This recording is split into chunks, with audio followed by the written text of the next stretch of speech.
Tu m'écoutes sur YouTube, tu scrolles sur Instagram, tu envoies un message sur WhatsApp. Mais où vont réellement toutes ces données? Où sont stockées tes photos, tes vidéos, tes recherches, ton historique, ta vie numérique? Bienvenue dans l'univers invisible mais ultra puissant des data centers.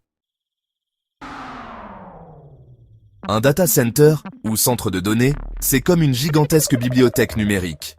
Mais au lieu de livres, on y stocke des milliards de données sous forme numérique. Des serveurs sur serveurs, des câbles, des ventilateurs, de la sécurité extrême, bref, c'est l'endroit où vit l'Internet. Google, Amazon, Meta, Microsoft. Ces entreprises ont des centaines de data centers partout dans le monde. Par exemple, Amazon Web Services détient à lui seul environ 30% du marché mondial du cloud. Ces centres sont les piliers de YouTube, Netflix, Facebook, ChatGPT et même de vos emails.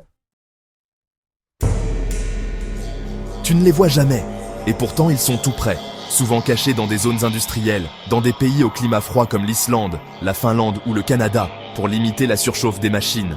Certains sont même sous l'eau.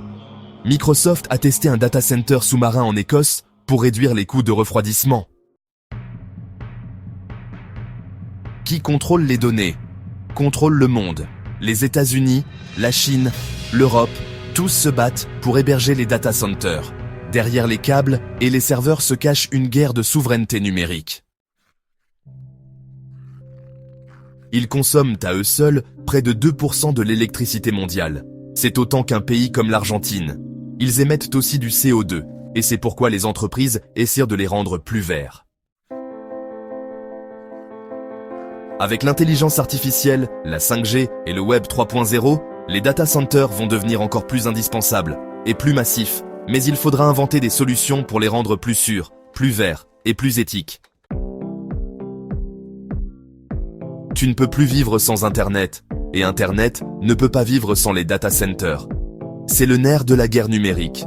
Alors, la prochaine fois que tu regardes une vidéo ou envoies un message, pense à cette immense forteresse digitale, quelque part dans le monde, qui travaille pour toi.